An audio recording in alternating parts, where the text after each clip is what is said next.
Okay, I think it's recording. Okay, so next week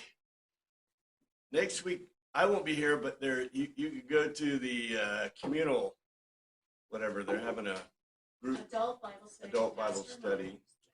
And then I won't be here the week after that. Sorry. I hate to leave you in the lurch, but come back, we'll continue in John. Have our grandbaby blessed kind of thing, so they're doing things. So anyway, we are still in the treasury. We're still in the treasury with John and with Jesus.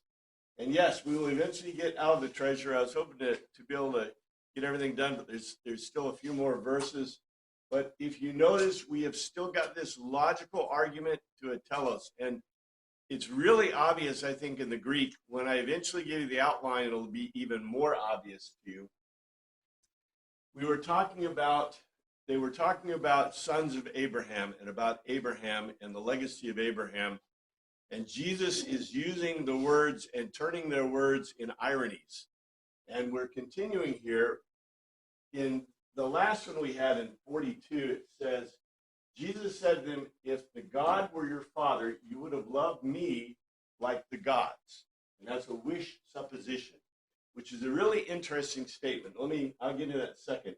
A signing reason I came out from among the God, and I reached the indecision, destination, goal, assigning a reason not, however, away from myself. Contrariwise, I have come that one thing, me, he set apart. Now, what I want to point out to you is that the word that's used is agape in here, that you have lovely like the gods, because we have this word love, and you can love God, you can love your cow, you can love your horse, you can love your fish, you can love your doggies, you can love your pizza, you can love your wife, you can love your children. I hope you don't love them all in the same way, because you're going to cause yourself some really significant issues in the world. But we have one word, love, that incorporates all kinds of love. And it's a very interesting word. The Oxford Dictionary is like 10 pages of definition for love. In Greek, it's not like that at all. In Greek, they really don't have an equivalent word to love. And agape does not mean love. Some people describe it as charity, selfless love, la, la, la. No, it's not. The only meaning in Greek, in classical Greek, for love, agape, means to love like the gods. And the only people who can love like the gods are the gods. Right. So when Jesus, and we were going to get to the point in John, we see it in not as much in the other Gospels, but John is big time into it, where Jesus calls for the disciples and for his followers to love like the gods. And what do you think they said? Can't do it. It is exactly right. A human being can't love like the gods. However, Jesus makes some other claims. He says that you are heirs in the household of God, which means you are gods, which makes you different, right? And they even call themselves, we'll get into it eventually. You know, we'll see this, how this fits together. It all fits together. They call themselves hagios, right? That's the term that we translate. What do we translate the term? Not brothers, hagios. It's a term that's used for Christians. But hagios is a demigod. Well, awful, an awful being, like a hag, like a minotaur, like the classical one. What's his name? Oedipus Rex met with the Sphinx, right? I think it was the Sphinx, and she gave the riddles to him. And the Greek describes that as a hagios. Well, for goodness sake, Christians call themselves hagios. We're also going to see, as we get later and deeper into John, the use of the word the way, hodos. Very interesting, because John is not an unsophisticated writer at all. He is building this as a slow build. So we're in this slow build. After saying this, we get this statement from Jesus. Here's the NIV. Why is my language not clear to you? because you are unable to hear what I say. That's not exactly what it says. Let me find out where my computer sits now, right?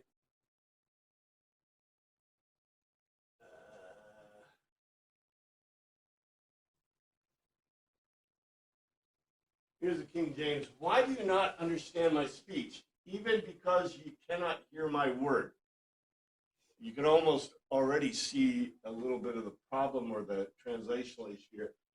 Through a certain wonder thing, the uttered word, my uttered word, no or not, you may understand. That or because, no or not, you are powerful, able or possible to hear the logical argument, my logical argument. And this is what it says in a translation. That's the literal. Here's the translation.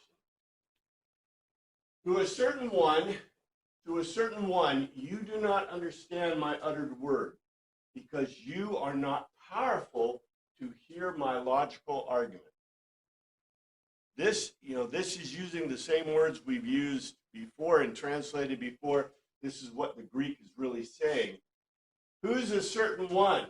We're going to find out in the next thing, but look at this. Through a certain one. Who's a certain one? Probably Satan, the devil, the oppressor, whatever. We're going to see that. Do not understand my uttered word, because you are not powerful to hear. And when it says here, what do you connote that to mean? It's not hearing it. They hear it. They can't understand. They can't logically reason it. Yeah. And by the way, do you see how this is beautiful Greek? The Greeks would say, okay, what do you think the Greek speakers are thinking when they hear this? They get it? Yeah, it's clear. It's clear to us, right? It's clear to me. It's clear to us.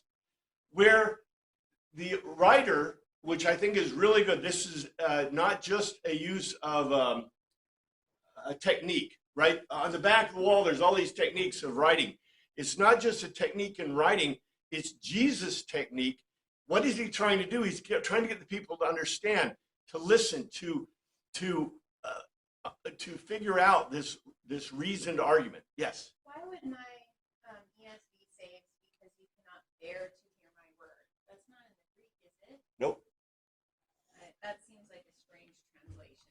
Well, remember, the problem we have with these translations is they want to give you, there's about 10 levels or types of translations, all the way from, the King James, and what I'm giving you with a literal translation, and then this is just putting it into the English thing. This is a cultural translation, which is a really odd translation.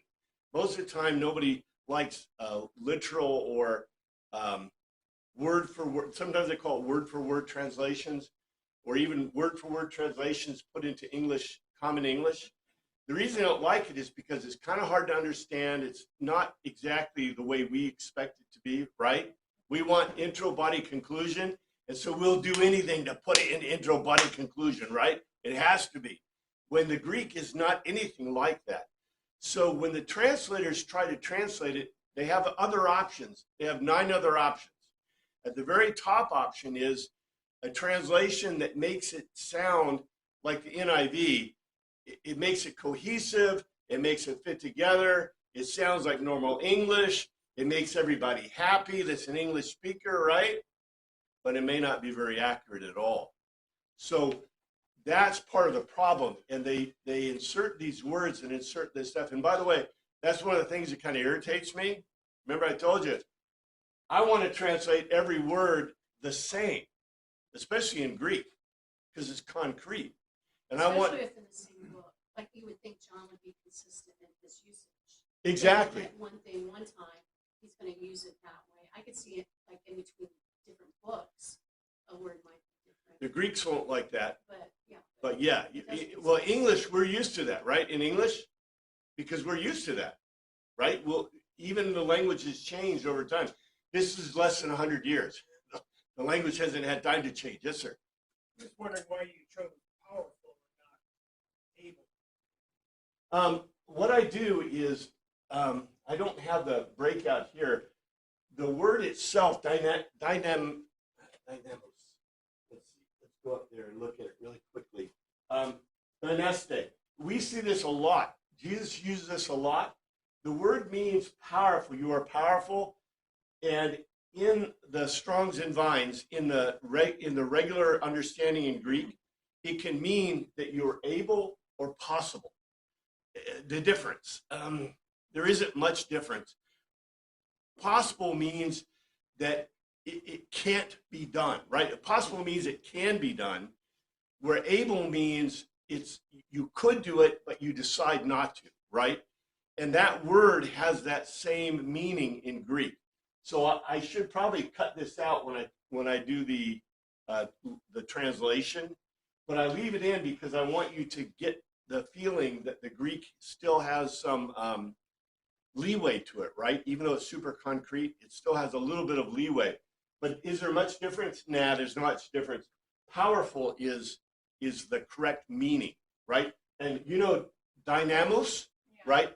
Dynamo in English, that's powerful, right? But you would never say able. Yes, the dynamo was able or possible. But see, that's Greek, right?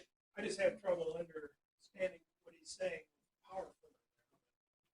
I think, well, it's somewhat like, if somebody's in a wheelchair because they're paraplegic or something, you don't have the power or the ability to get up. Is that kind of what he's saying? I think that's the thing that you're not, you notice the usage, right, of the words. I think Jesus means exactly what he says, right? Our translators are trying to help us, but they're not necessarily. What it's saying here is, because you are not powerful to hear my logical argument, but we know they're hearing it, it means that they're not able to compute it. Yeah, they're not able to compute it. And I think that comes out very clearly in the Greek. It's not that they're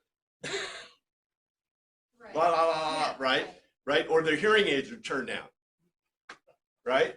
It means that they are not able to process the information. I think that's a really important point here. So how come all these translations, ESV, NIV, KJV, they don't say through a certain one you did not understand my word? It starts with a question. Why don't you understand what I'm saying? That doesn't seem like it's the same at all as what you're writing.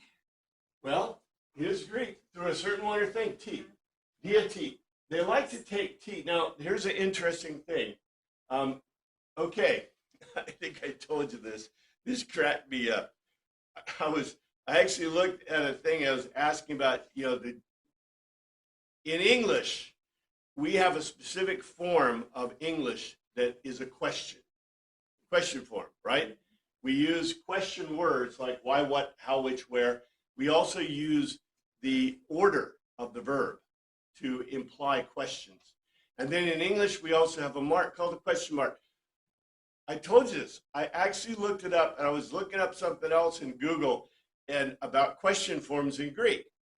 And you know what they said? And this was an erudite. I could even, if I told you who it was, you go, ha? But it was an erudite group, and they said, how do you know it's a question in Greek? Well, you use the question word form like why, right? Why, what, where, who. Or it's not order in Greek. It's not order. And they said, or there's a question mark. Well, not if it's in the Bible. And I'm like, oh, wait a second, you guys, you're missing the boat here totally. So When was the question mark invented? the question mark is way late. It's probably after about, way after 1000 AD, probably maybe 1600s or something.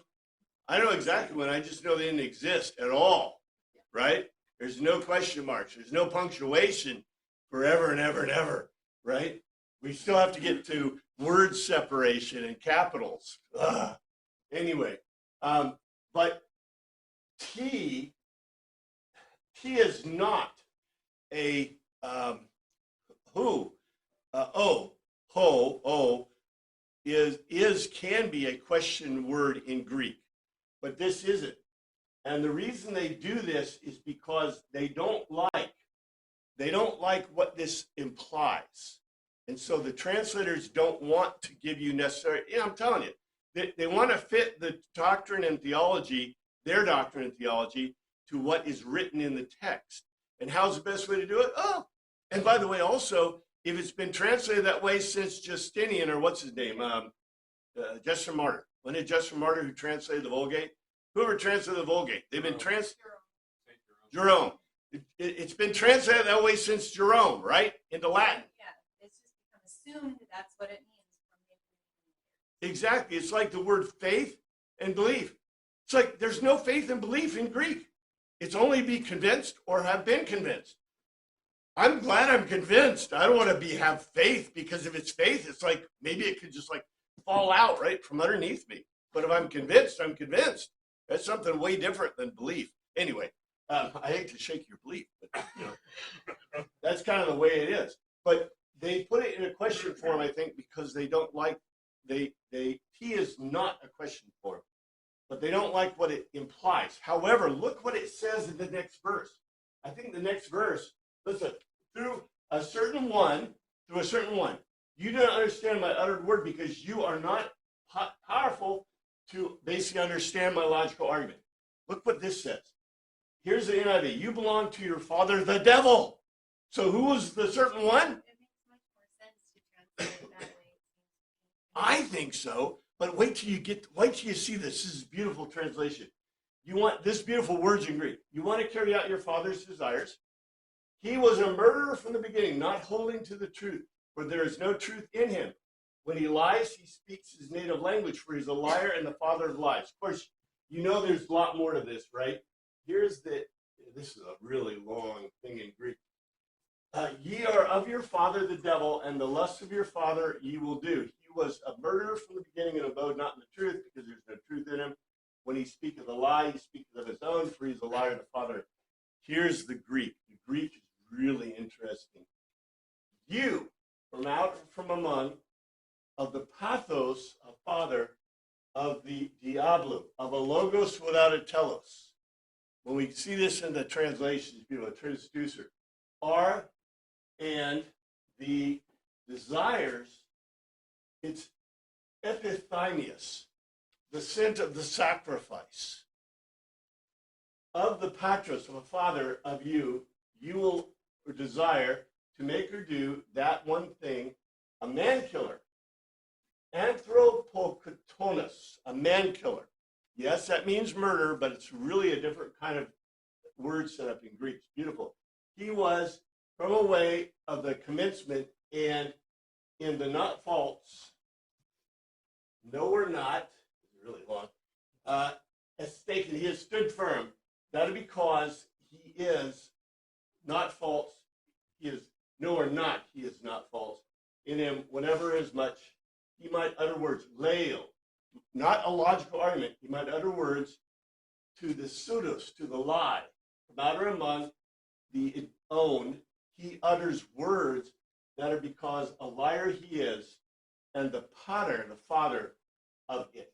Okay, so here's the translation. Wait for the translation. You are out from among the father of the logos without a telos.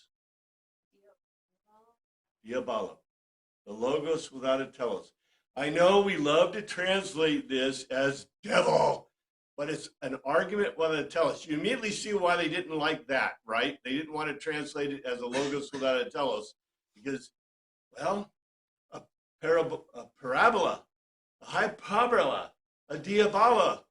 Holy smoke, they all make sense if you know what they mean, but we got a devil. No, it's you are out among the father of the logos without a telos. Why aren't you powerful enough to figure out my logos? It's the father of not just deception, but confusion. Yeah, you don't know what is right? It has no telos. You have logical arguments with no conclusion, with no understanding. And the desires, the scent of the sacrifice. The sin of the sacrifice of your father, you desire to do that one thing. Okay, what is he implying here?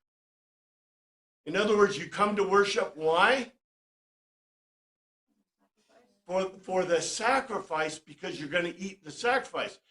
I tell you, this is a cultural translation.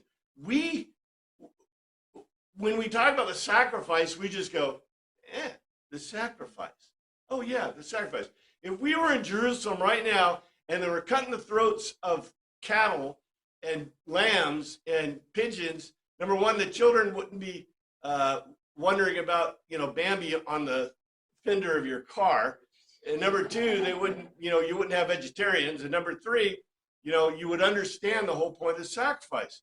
But the scent of the sacrifice, when you only ate meat in the Jewish sphere 6 times a year, right? The scent of the sacrifice makes you want it, you desire it. And look what Jesus says. You are out from among the father of the Logos without a telos, and the scent of the sacrifice of your father, you desire to do that one thing. Because remember, is there a sacrifice for sin?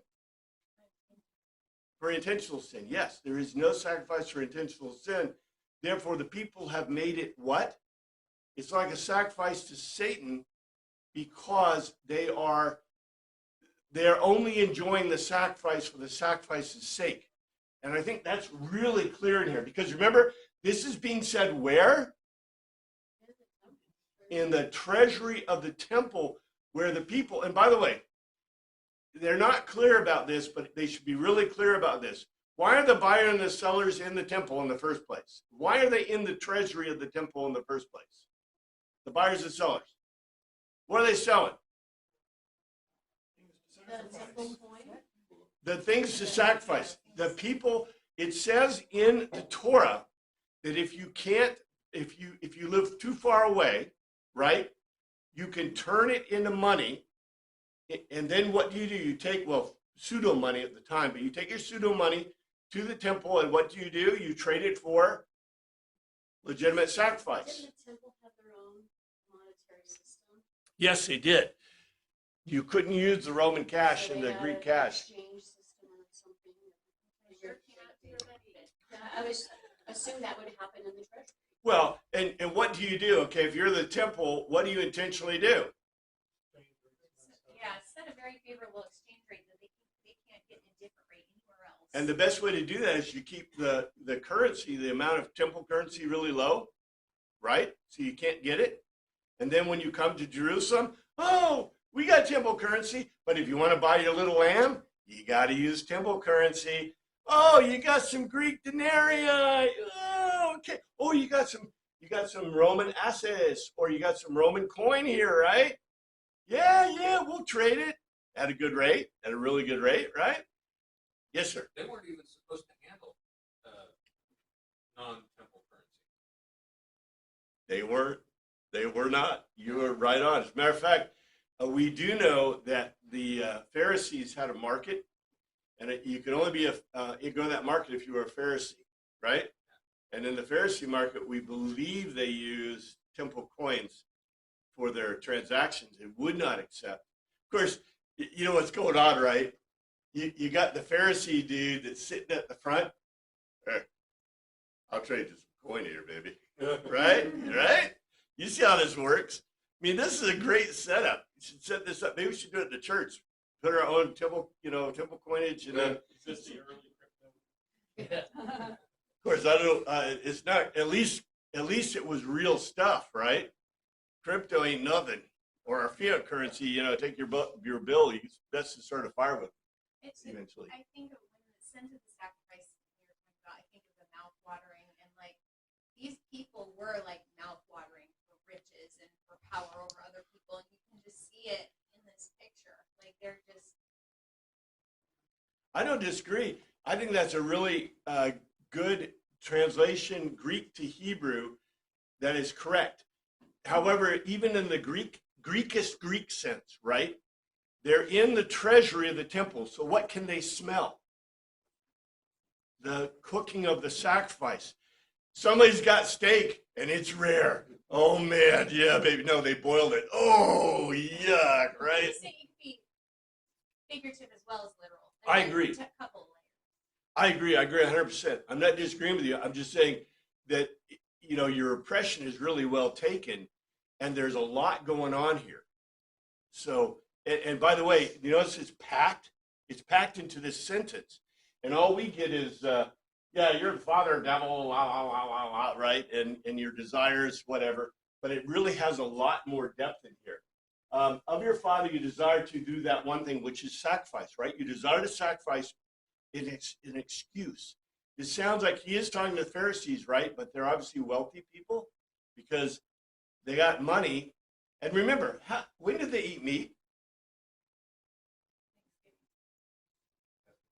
Well, yeah, Thanksgiving fast, sacrifice, and festivals. Now, we know that they can use a kosher butcher. How many kosher butchers do you think are in Jerusalem? They don't need them. What do they got? They got the temple, right? And a kosher butcher, what's a kosher butcher going to do? If you go to a kosher butcher, what is any butcher? If I bring my cow to a butcher, what's a butcher going to say to me? Yeah, where's my coin, right? What is a priest supposed to do? Are you paying the priest?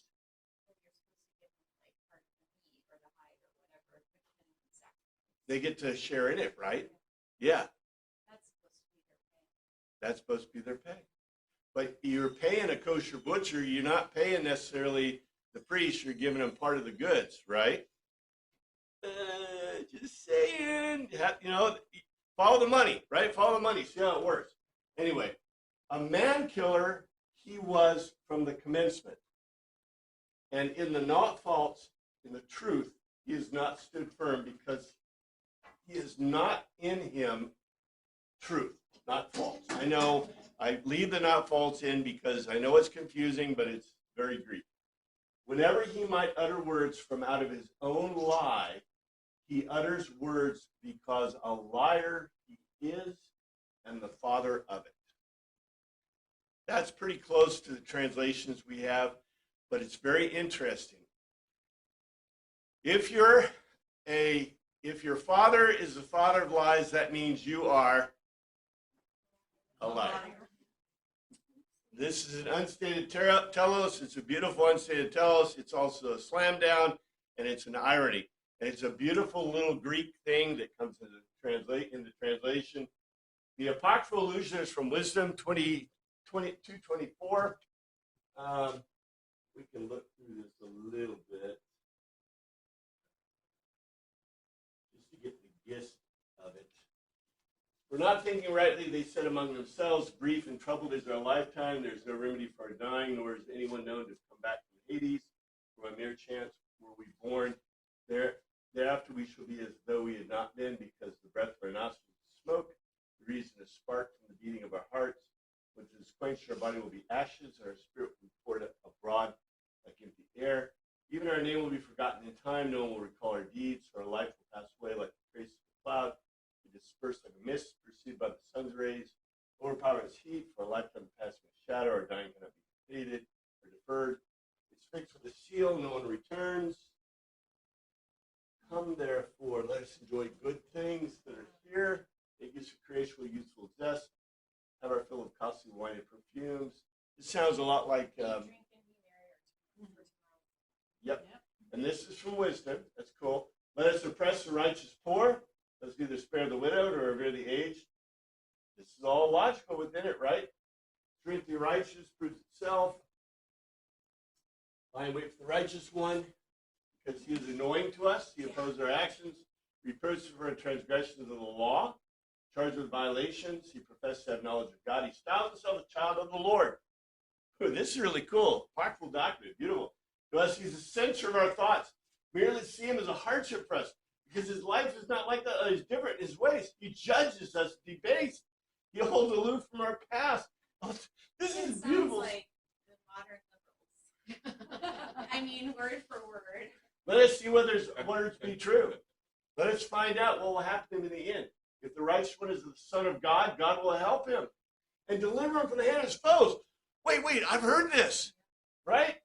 With violence. And this is written, this is wisdom from Greek, like before 275, before the Septuagint was written, right? We don't know exactly when it's written, but it's Greek, right? With violence and torture, let us put him to the test. We have proved his gentleness, try his patience. condemn him with a shameful death, for according to his own words, God will take care of him. For these were their thoughts, but they erred. For their wickedness blinded them, and they did not know the hidden counsels of God, neither did they count on a recompense for holiness, nor discern the innocent soul's reward. For God formed us to be imperishable. The image of his own nature he made us. This is such beautiful stuff. But by the envy of the devil, the logos without a telos, death entered the world, and they who were allied with him experienced it. This is where this comes from. It's an illusion, a powerful illusion. When he said that to them, what did all the scholars, which are all the Pharisees, picture in their brains? This passage. And the end of the passage, what does it do? It claims about the righteous one of God, the Son of God. This is beautiful stuff. Okay, NIV, yet because I tell the truth, you do not believe me. Well, this is interesting, right? It's right within here. This is really cool. Because I tell you the truth, you believe me not. It starts out with ego. So we get an ego, which I told you, it's really odd in Greek. There's not ego imi, but it's ego. But ego, but I. That are because the not false, I make a logical argument. No, or not. Pistute, you are persuaded, convinced by a logical argument to me.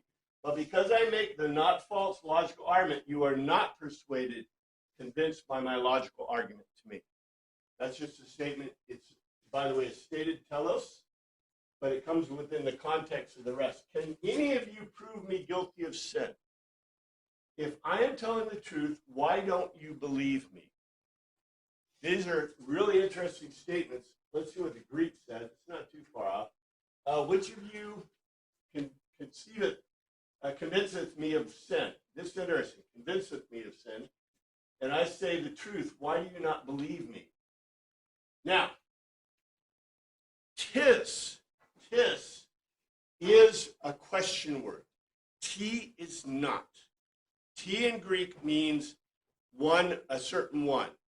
But tis is a question word. It potentially indicates a question. It doesn't necessarily indicate a question, right? The car which I drove to church, that's not a question. But which in English is a potential question word, which in that case is being a conjunction, not a question. Here's a question word. Tis, who, what, which, why, from out of you, convinces with solid, compelling evidence, especially to a prose. This word is a really neat word. We find it mostly in John, but this word means to convince with solid, compelling evidence, especially to expose, prove wrong, or connect me through miss the mark, harmetius. If not false, I make a logical argument through here. Okay, you say I don't put the, I'll show you the marks. In Greek, you can have T like this, which is actually te, and then you can have T like T with a long I on it. It's a different sound, and it has a different, context within Greek. The same thing's true of a few other words, because Greek is a very limited language. But in this case, this T is one of the question words.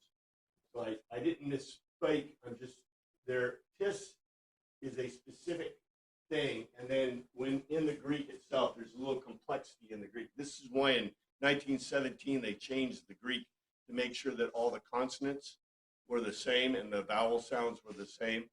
So it's if you look at the Greek, for example, in the T, you'll see it's a long T when it's the who, a certain one. Of you, no or not, are persuaded to me.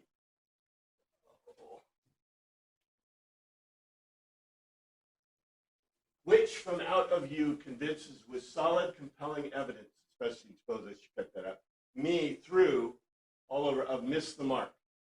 If I make a not false logical argument to which you are not persuaded to me, I think this is a much more cohesive,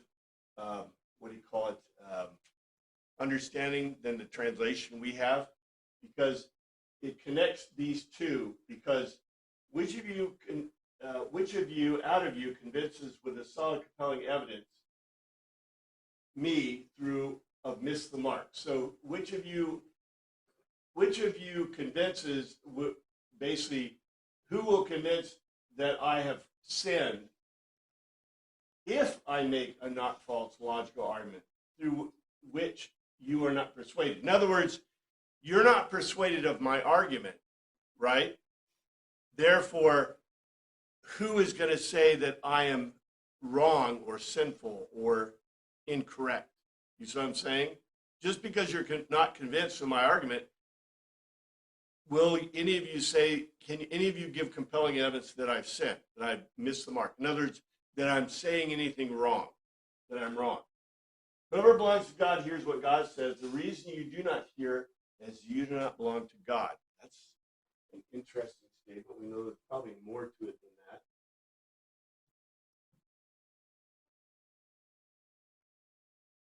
He that is of God heareth God's words.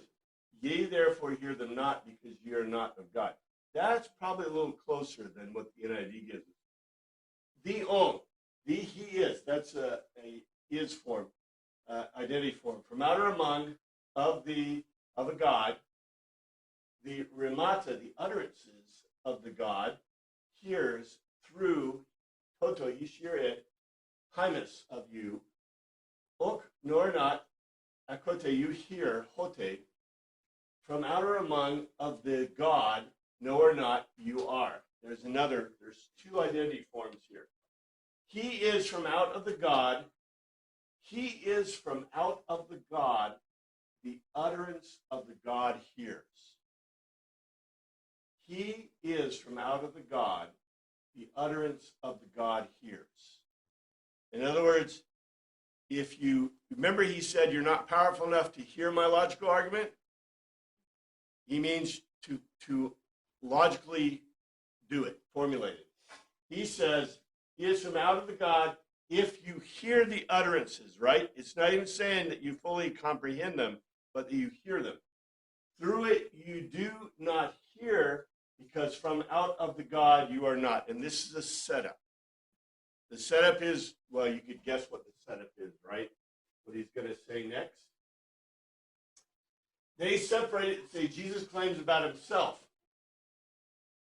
Okay, let's already see the setup. The Jews answer him, aren't we right in saying that you are a Samaritan and demon-possessed? Wait, where did that come from, right? That you're a Samaritan? They know he's not a Samaritan.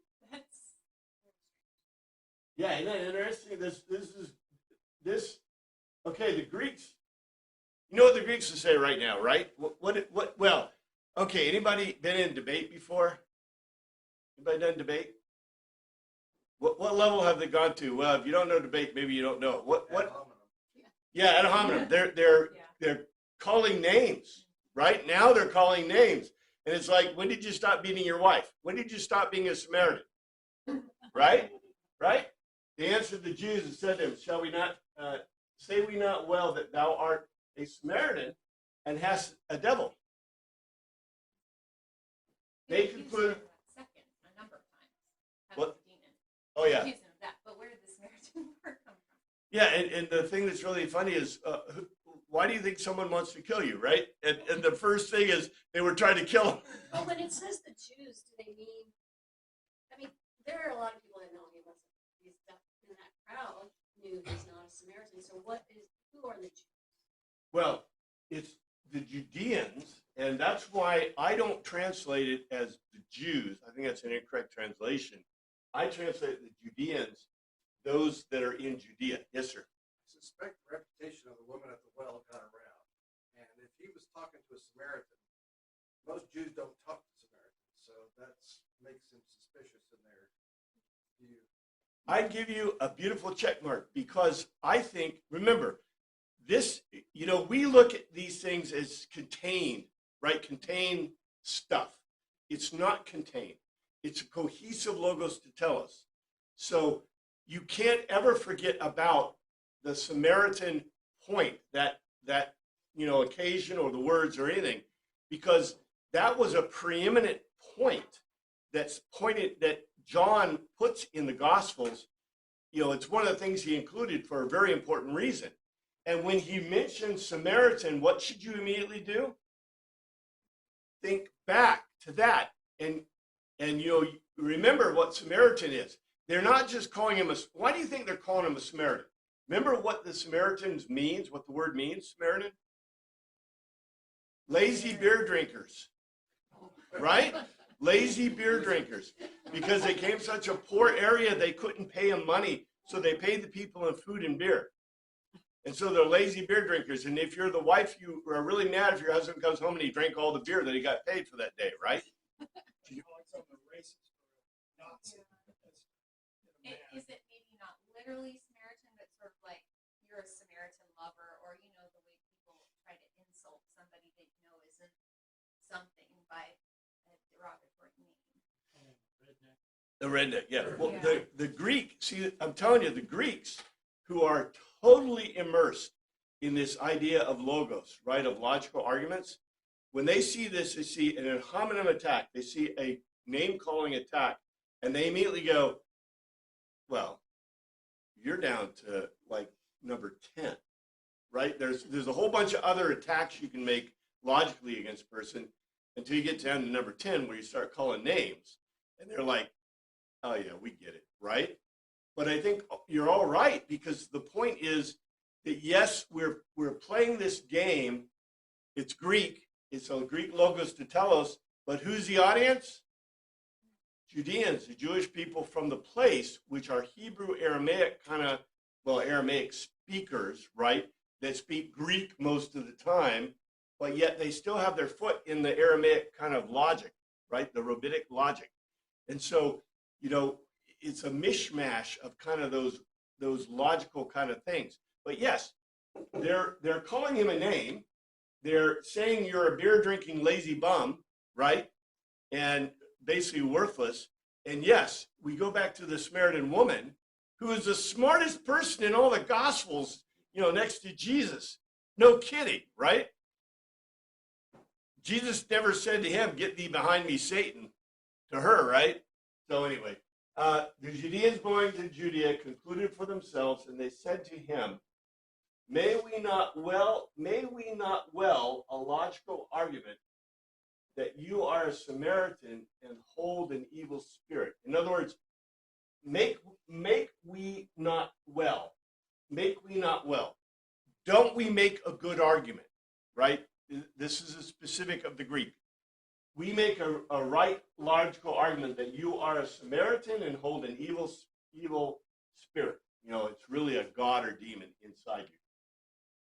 And Jesus answered, I am not possessed by a demon, but I honor my Father, and you dishonor me. Okay, there's more to this question, right? To this one. Jesus answered, I have not a devil, but I honor my Father, and you do dishonor me. He concluded for himself, Jesus, knows what he thought about it. I hate the fact there is actually a word in Greek that says he answered, that you answered, just off the cuff. But this means that you thought about it. So they're having, in spite of the fact that the Judeans are kind of playing dirty, they're having a real exchange, an argument, an exchange in a, we say argument, but a logos, a logical argument, between them. And when I say logical argument, I don't mean that they are beating each other up and yelling each other in the face. A logical argument means they're having a discussion, a debate in a logical sense. Yeah, I use the term logical argument because I just think that really fits within the cultural sense, within our sense. He concluded himself, Jesus, ego, I. Every time he says this, what do you think the people do? I. Yes, I know. They're calling him Samaritans, but he's calling himself I, which really, I think, flips their lids. I, an evil spirit, know or not, hold. Contrariwise, I assign a value, timeo. Timeo is a kid, a person of value. So I assign value, give honor This is really interesting. This isn't doxa. The patera of me, and hymus, you, timizete, you perceive as having no value, me. Very interesting the way that the words are used. Time is really deep roots in Greek, because to Greeks, to have time, to be worth something, right? Money is worth something. People are worth something if they are valuable. And so that's what he's saying. It's a little bit different than honor. It means that you have value within yourself. It's different than doxa, and then we're going to have it. Jesus concluded himself, I do not hold an evil spirit. Contrariwise, I assign value. I assign value. I give honor to my Father, and you perceive me as having no value. A little bit different than our translation, right? It's because it's cultural. Because the Greek sense for you to assign value is huge to something. Yes, sir. This kind of strikes me as a little different with Jesus' argument. He's usually a little more indirect with his conviction of someone, but now he's pointing directly at him, saying, you're not in God. You're dead wrong. What I think is really important about this, and it's really sad that we have the section that's an added section in between, because I think this is a totally cohesive, fit. And when I do the outline, I think I'm just going to ignore that section and put the other stuff in to see how they fit together from the previous chapter, because this is a seminal. I think what happened, to be fair, is if you notice in John almost always has a sign, and then we have Jesus explaining the meaning of the sign and assigning a logos to telos of that sign, right? There's a very long section between chapter 7 and 8 where there is no sign.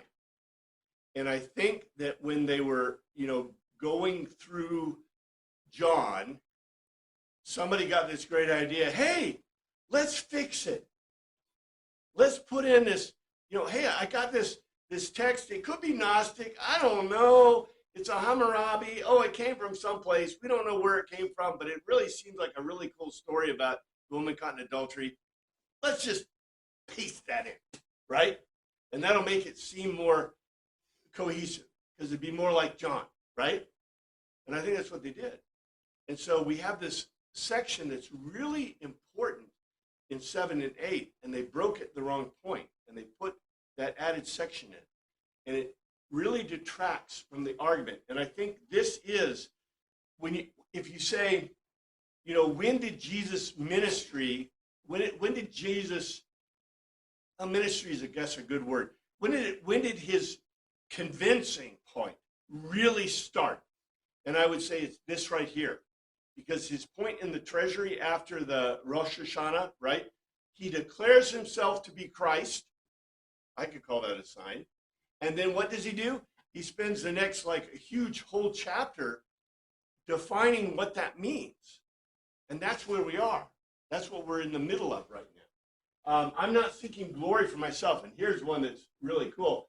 So he went from assigning value to seeking glory. We know what that is. That's doxa, right? But there is one who seeks it, and he is the judge. Ooh, this is really interesting. And this, we're going to see how more and more of this becomes direct logos or indirect telos, because this is going to be a continuing theme in all of John. And I seek not my own glory. There's one that seeketh and judgeth. Okay, this is very interesting. Ego. But I, no or not, seek to worship or plot. That's a Zeta word. I still think this is a really interesting word that the Greeks have. Worship or plot are the same verb. The doxin, that which evokes good opinion, not assigning value, evoking good opinion. That's the Roman thing. Timea is really close to charis in a way. It's really a Greek thing, where doxa is a huge Roman thing. Of me, Estin, is the he seeking worship or to plot and he distinguishing. Korean, remember, that's the word it's always translated judging, but it means to distinguish. But I do not seek to worship or to plot. I left it this way. I probably should, skinny it down. It's probably, he says, I do not seek to plot. I do not seek to plot that what evokes my good opinion. There is he seeking to worship or to plot. There is he seeking to plot, you could say, or to worship. I mean, it's really hard to tie down this word. And he distinguishing. Okay. Who did Jesus say was allowed to distinguish the cosmos? Do you remember? John already wrote it. I should have quoted it. Oh, maybe I did. You remember? Who did Jesus say that God, the Father, gave authority to distinguish the cosmos? Jesus. Who's seeking? Jesus. And Jesus is also God. You see what this is? This is a logos with an unstated telos that is, I don't think it's intentionally hidden, but I think it's really, and we're going to see what happens. Anyway, this obvious unstated telos, Jesus just said he is the one who will distinguish, but we knew that before. The main point of the statement is that Jesus is not seeking his own glory. He's seeking the glory, the doxa of the Father, who is Jesus, right? Same person. This is an irony. Then he is the one seeking and distinguishing. And then there's the next telos. There's a stated telos after this. Very truly, I tell you, whoever obeys my word will never see death. Wow, this is a huge one. This just comes, I don't think it comes out of the blue, but this is a very interesting statement. Verily, verily, I say unto you, if a man keep my saying, he shall never see death. Okay, let's see what this is.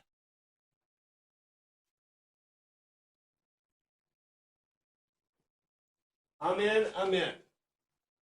Firmly, firmly, I make a logical argument to you. In case that a certain one or thing, anyone or someone, the imam, my logical argument, guards. This, we're going to see this word used over and over again. Guards. Not keeps, guards. Thanaton. Death. No or not, may or at least, look at this. No not. No not. A very strong negation. No not. Never ever. He shall gaze for the purpose of analyzing to or into the age. Okay, here's the translation. Firmly, firmly, I make a logical argument to you in case that anyone my logical argument guards, death shall he no not gaze on for the purpose of analyzing into the age. I think this is a very important point in this statement. Did he say that you will never see death? That is, you'll never experience death. No, it doesn't say you'll never experience death. It says you'll never gaze on death for the purpose of analyzing it, to contemplate it. In other words, what will happen?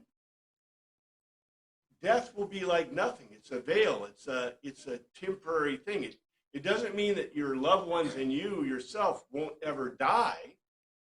It means that death becomes something that is not even a speed bump. A portal to life, which is totally different from what. Well, it's totally different from what our translators give us, right? Yes, this is a little more complicated than our translators have given us. But, I think this is really an astounding statement. Let me go back to the King James. That's a really poor one, I think, in the translation. But, I guess let's see. Doesn't do what I want. Verily I say to you, I say unto you, if a man keep my saying, he shall never see death. Oh, that's special. That's not what it says, right? In the Greek, it says this. Firmly, firmly, amen, amen. I make a logical argument to you. It's logic. It's reason, right? In case that anyone, my logical argument guards. What does that mean? Yeah, protects, not just keeps. You know, I could keep something right in a box, but guarding means that you defend it, that you stand with it, that you are vigilant and holding on to it. Yeah, exactly. A lot deeper. Death shall he not gaze on for the purpose of analyzing it. Yes, it's a very complex kind of statement in English. We don't have a word for it, right? A singular word for it. But literally, you don't, you hit death. You don't have to contemplate death in the coming age. Precisely. And by the way, what age is it? Yeah. The Messianic age. We're here. We're there. They're there. Right? It's beautiful. This is a stated telos. He shall not contemplate death. He shall know not contemplate death. I think it's beautiful when Jesus uses the know not, the uk, les, ules, ome, or is this unstated telos, the age of the Messiah is here, and he is your in it. You know, either one, right?